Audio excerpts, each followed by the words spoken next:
You found yourself on another episode of Locked On Bulls, and today we're going to talk about the difficult week that the Chicago Bulls have with their schedule. We're also going to ask if Patrick Williams has finally turned the corner. How close is he to turning that corner? As my co-host here, Pat, is one of the biggest critiquers of Patrick Williams, which is fair. And then also, Coby White makes Chicago Bulls history. We're going to get to all that and more on today's Locked On Bulls.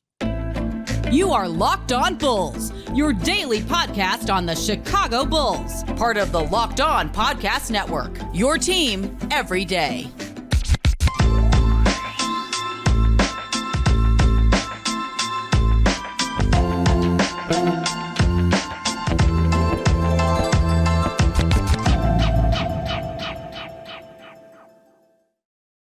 Thank you for tuning in to another episode of Locked On Bulls, member of the Locked On Podcast Network, where it's your team every single day.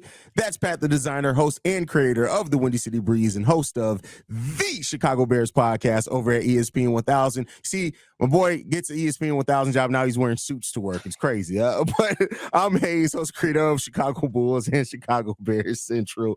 Pat, man. At least I make Bulls, it look good. Hey, listen. You clean, bro. You clean. No hating over there. That's a clean suit. That's a clean suit. Like the black shirt underneath rather than the traditional button up. It's a nice look on you there, brother. But the Bulls have a week ahead of them that I think if this past week, the 4-0 winning streak, if it was fool's gold, we're going to find out this week if it's fool's gold and how much this team really can compete. We got the Milwaukee Bucks tonight. Then we got Denver tomorrow. Then 2 games against Miami, both Thursday and Saturday. And if you want to go out to the 6th, we got Philadelphia and the Lakers after that as well before we get another easy game against the Spurs. How you feeling about this week's schedule, Pat?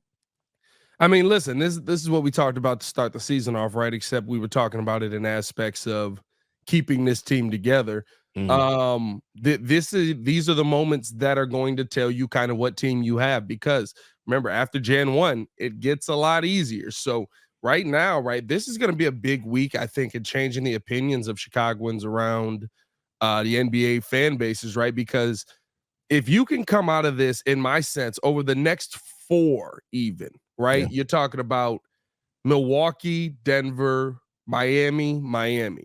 If you come out of that 2-2, and maybe you split Miami, right? Maybe winning back-to-back versus Miami might not do the same thing, but if you're able to split Miami and get either one of the Denver or Milwaukee Bucks games, and you're talking about being, what would that put us at, 6-2 over our last 8? Like, yeah, that's a great conversation to be in. That's how you start to change opinions on the team moving forward. And I think personally, right, like that would tell you that that's the nail in the coffin for the Zach LaVine conversation, one way or the other, right? Like that's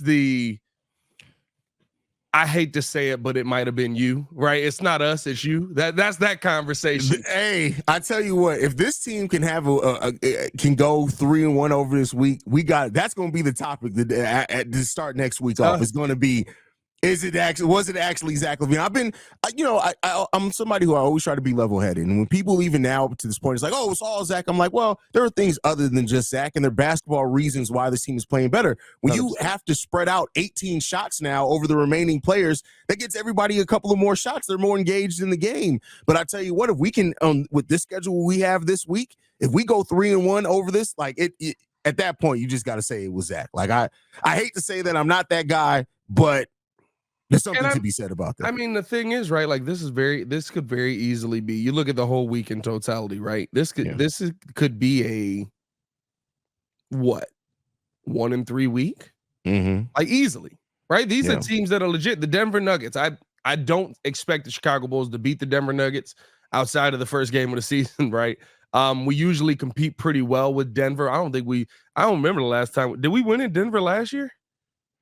Maybe we did. Yeah, Denver last year. We won in Denver this year. Wasn't the first game in Denver that we beat? We got beat 124 to. Okay, so then we beat them in Denver last year, because I remember it was one of the titles of the episode. It was like we won in Denver for the first time in like a few years, bro. Like in years, bro. Like we almost never beat them in Denver. We usually compete better here in Chicago, so that'll be interesting. This Milwaukee Bucks game, like we talk about them, right? Those are kind of like the home and home games. You usually get a good turnout of Bulls fans up in Milwaukee for those games as well.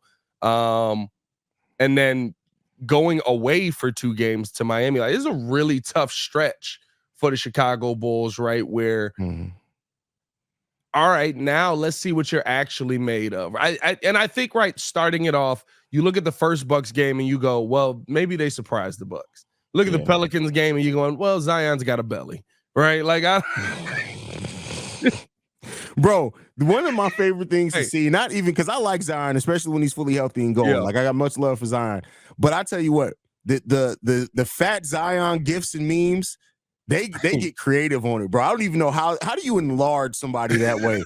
Like they go in on, bro. But on I will say this, bro. He looks bigger in the play-in tournament game than he looked a week ago. A week ago. Yeah, bro. It's crazy. He really does look bigger. Or 2 weeks ago, whatever it was, right? Like maybe you feel like it. My point is, right? Maybe you feel like those were a little bit of fool's gold.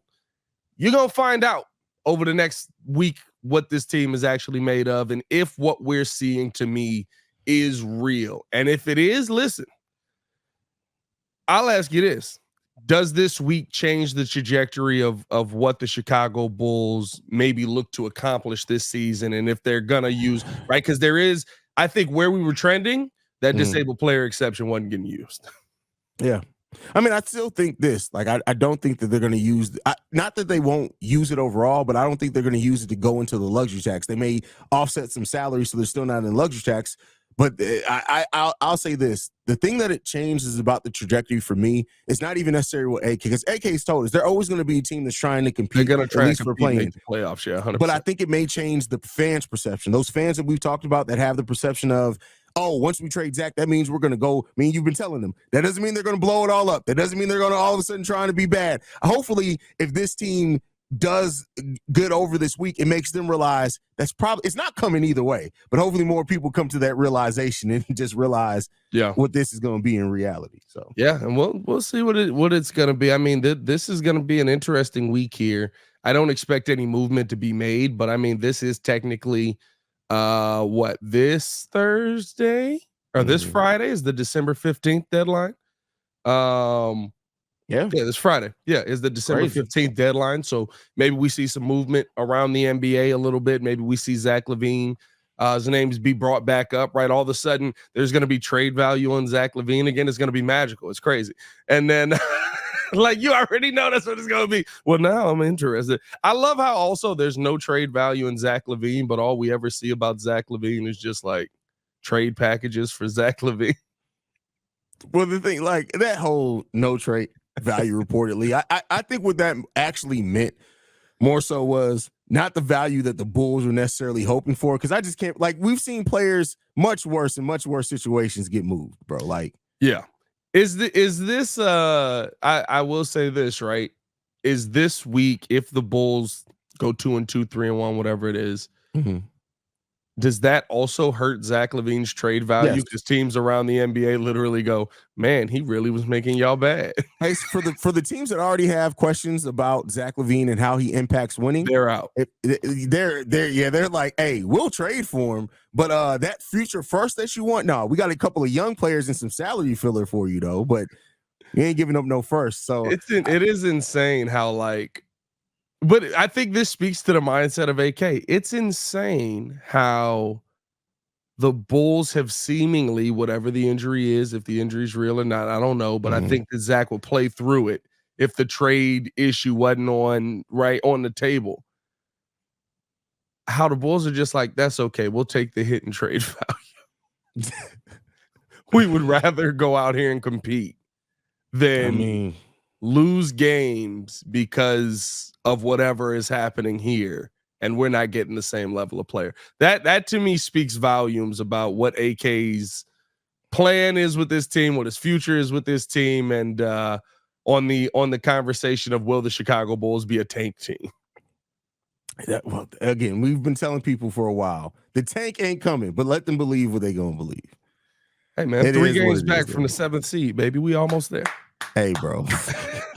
A lot of basketball season. It's a lot of basketball left to be played. So much basketball season. And we'll see how the Bulls perform over this week. Like I said, this is going to be a week to really watch. And like I said, it's not, I would love for the Bulls to go 2-2, 3-1, whatever it is over this. Like, either one of those records are great. But I'll say this, even if the Bulls go like 1-3, it's how they play in those. Because There's no doubt Yeah. that the teams we're playing are better than the Bulls, right? Yeah. So if the Bulls are competitive, right, how you lose is almost as important as what the outcome is. Like if the Bulls, for example, tonight go toe-to-toe with the Milwaukee Bucks, but the Bucks just pull it out, that makes sense. You have a team with Dame Lillard and Giannis Antetokounmpo, right?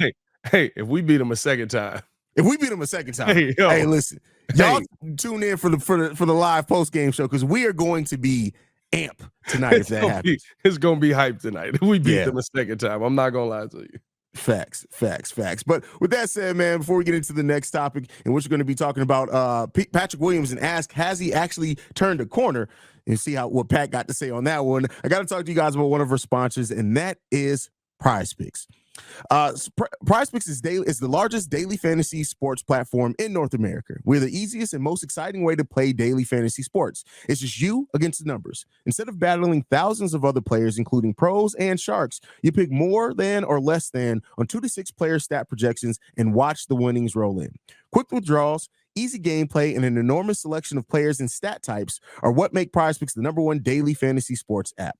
PrizePicks offers weekly promotions that can lead to big payouts like Taco Tuesday. Each Tuesday, PrizePicks discounts select player projections up to 25% to provide even more value. PrizePicks now also offers Apple Pay for quick and easy deposits into your account this basketball season. Hey, you guys know, me and Pat have talked to you guys. We're not necessarily betting people at all, but I will say I've gotten logged into PrizePicks, done a little something from time to time. There it is very easy system, even for me, somebody who doesn't like to bet money. PrizePicks is definitely fun, so you guys can have fun with that one.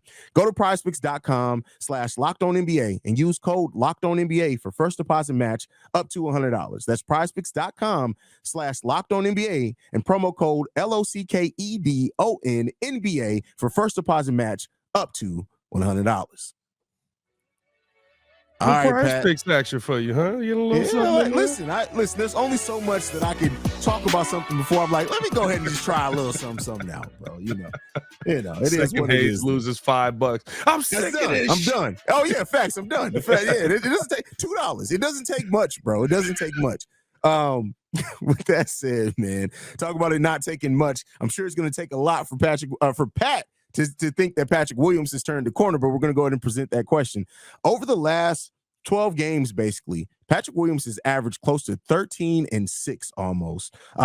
He's playing really good here, cutting to the basket. He's not taking a lot more shots, but how he's getting more shots is being active on boards, going after putbacks, getting the players catching him when he's actually diving to the basket. Those are things that have made Patrick Williams be a lot more of an efficient player and get more offense off while also keeping up his defense, getting a block shot, getting a steal per game as well in there. Also, how do you feel about Patrick Williams, and do you think that we are close to being able to say that he's turned a corner? Patrick Williams has turned a corner. Not the corner. That corner is on the street of role player. Okay. Hey, listen, fair. Hey, he has, right? I'm not going to sit here and kill P. Will, for what I expect him to be in the long run based on how he's playing right now. Do I expect at some point that he should play like a number 4 overall pick? Yeah. Do I think that ship has sailed? Yeah. So now can we get the most value out of him that we can? Does that mean there's going to be, a bad draft for AK? Yeah. But can you still get a valuable player out of it? That's the conversation you got to have. And to me, right, what I see from P. Will defensively, forget the offensive side of things, right, which is crazy to say, but what I'm seeing from him defensively, right, how he's attacking the bucket, and honestly, right, like how he's attacking people who are trying to attack him defensively. I think that he's been able to stand out. He's playing the passing lanes really well. He's been somebody who's been a bit of a rim protector even, right? Like I love the games that we've seen from P. Will. Makes guys' lives tough, scoring, and then on the other side of that, right, just running the floor. I haven't seen anything spectacular from P. Will offensively outside of, I mean, even the three-point shooting over the last few games hasn't been spectacular, right? He went 2 for 3 versus San Antonio, but outside of that, he hasn't been elite shooting the 3 ball over the last couple of weeks, right? So it's he's back to shooting it over 40%, but not taking a high volume. Right, he's taking like 3 of them. But yeah, I mean, like for me, what I want to see from P. Will offensively is the things that we see from Julian Phillips. Just never stop moving, and I think we're starting to see that more from him. Like somebody's in his ear, just like cut. Oh snap! Here we go. I got to get to the bucket.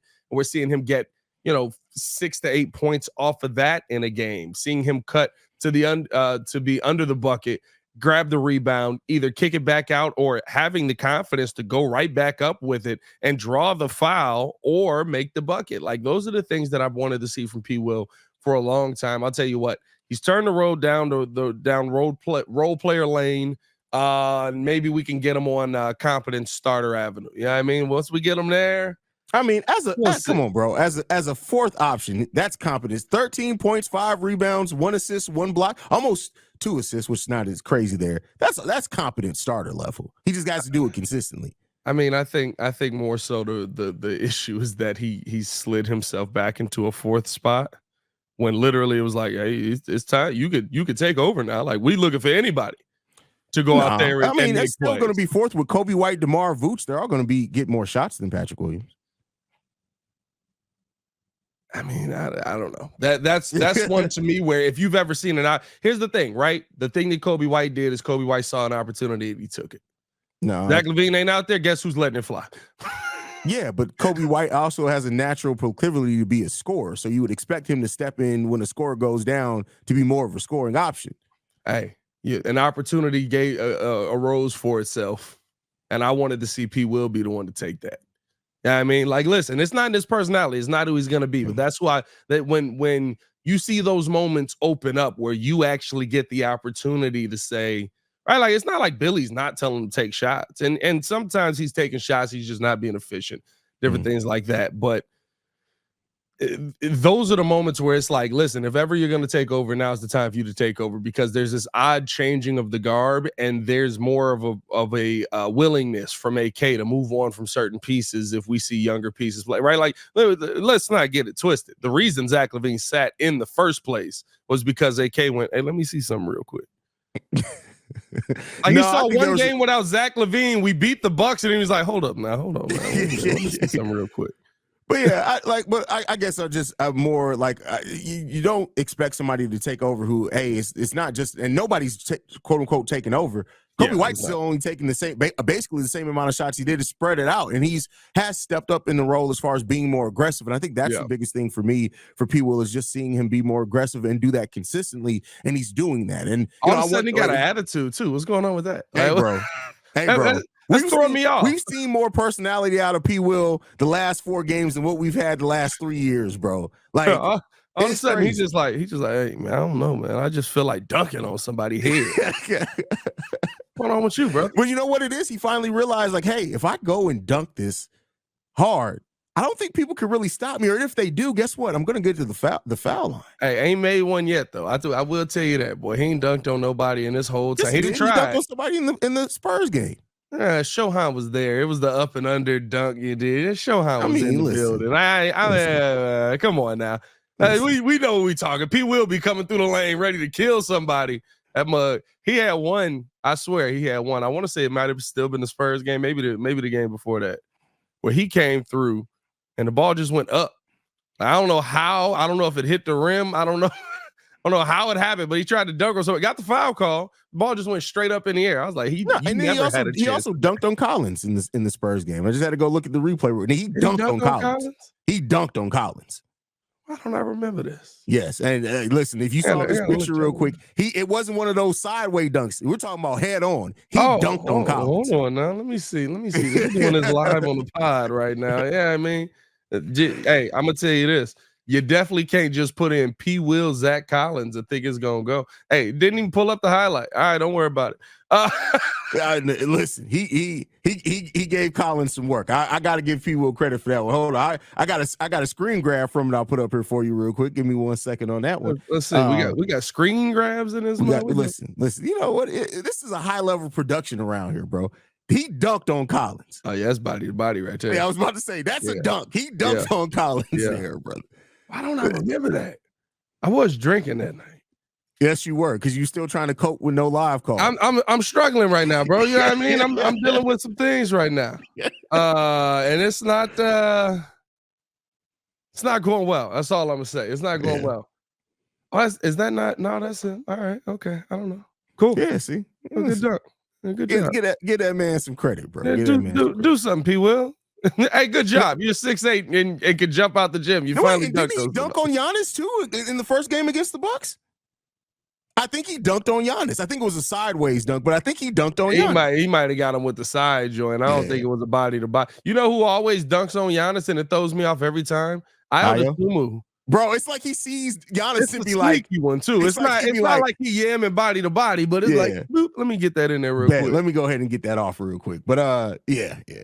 Hey man, before we get into this final topic where we got to talk about Coby White making history, I'm not gonna lie to you. Kobe's playing really well. Kobe's playing ridiculously well. You got to give him all the credit in the world for the game that he's been having. But before we do that, we got to tell you guys all about FanDuel. Listen, right now, as the weather's getting colder, and it is getting colder. You know how I know? Because the studio still ain't insulated. I ain't made it that far in the just got a heater. I just put some walls in the back. That's all I did. The NFL offers stay hot, though, over on FanDuel. Right now, new customers get $150 in bonus bets with any winning $5 money line bet. That is $150 if your team wins. If you've been thinking about joining FanDuel, there's no better time to get in on the action. The app is so easy to use. It has so many betting options, spreads, player props, over-unders, and more. Visit FanDuel.com/locked-on to kick off the NFL season. An interesting one for tonight's game, Miami Dolphins, Tennessee Titans, right? They got the under on total points, 47.5. Miami Dolphins money line. Tyreek Hill anytime touchdown. Derrick Henry anytime touchdown. $10 can win you $93. I'm not gonna lie to you. That sounds like the most. That sounds like a safe bet. I could see all of those hitting, right? Like that sounds like a pretty safe bet to me. So make sure that you guys go over to FanDuel now. Use the promo code Locked On. FanDuel.com/Locked On to kick off the NFL season. FanDuel, official partner of the NFL. All right, Pat. Last topic of the day. Coby White has made Bulls history, and I actually got an interesting stat.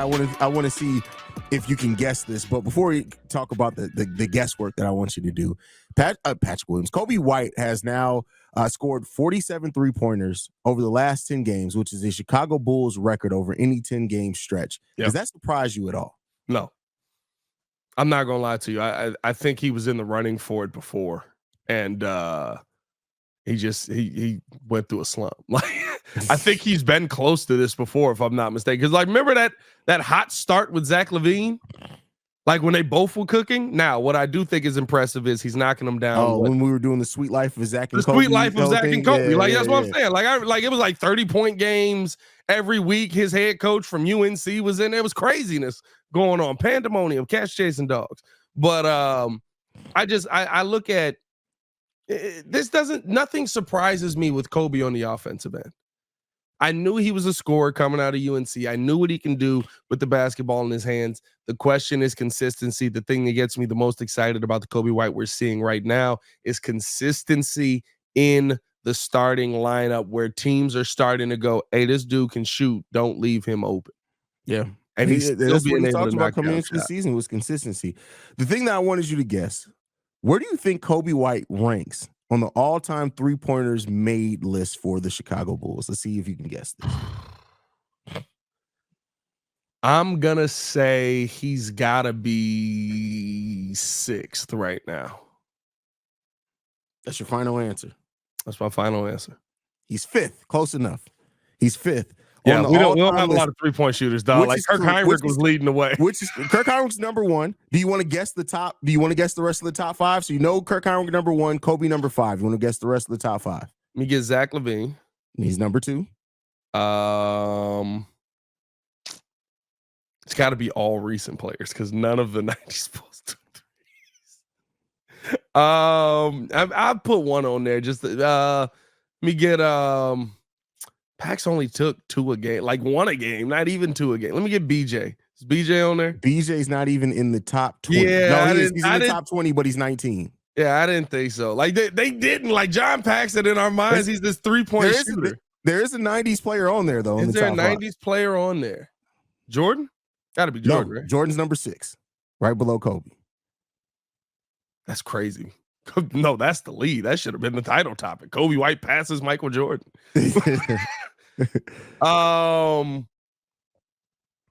Scotty? Oh, Kukoc. Nope, Scotty. You were Is right. it Scotty really? Scotty's number 4 and Ben Gordon is number 3. So top 5 is Kirk, Zach, Ben Gordon, Scotty, Coby White. Now, surprisingly enough, this is the surprising number in this. Michael Jordan made 555 threes over his NBA career. I mean, with the Bulls, which is crazy.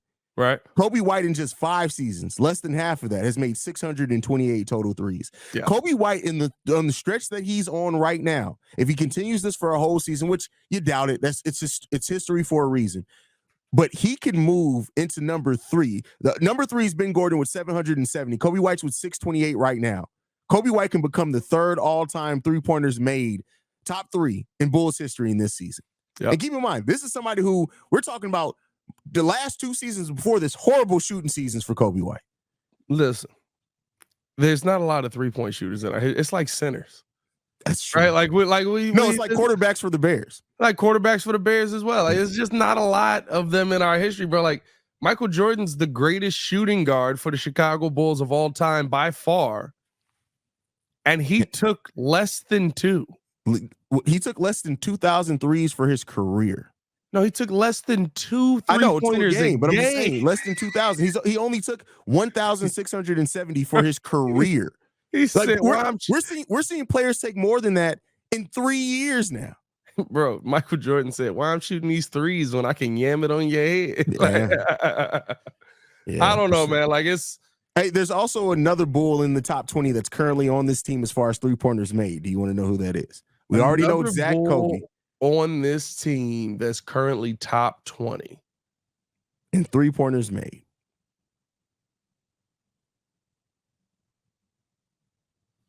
I want to say one of the big 3, but I feel like it's not. Mid 3. You know what? I'm gonna say. Let me get Patrick Williams. Patrick Williams is actually number 25 all time for Chicago Bulls. He's creeping up. I knew he had to be close. Nikola Vucevic, as much as we talk about his 3-point shooting, Nikola Vucevic is a top 20 3-point shooter in Chicago Bulls history. That's crazy. He takes 17 of them a game for sometimes. He's made 304 in the Chicago Bulls career. Yeah, he's letting them fly. He's made 304. Hey, he's only made 14 less than Jamal Crawford in the same number of years. Yeah, that's crazy.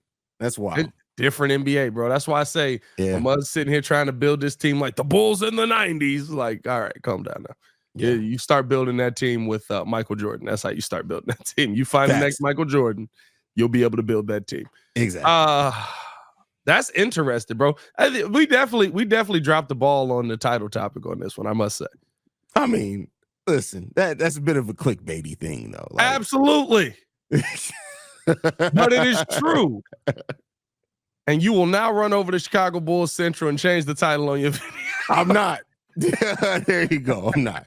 I didn't even talk about this on Chicago Bulls Central, so there you go. Maybe I'll make a quick video. Now he gonna have all this integrity. Why Coby White is past Michael Jordan on the Bulls all-time list?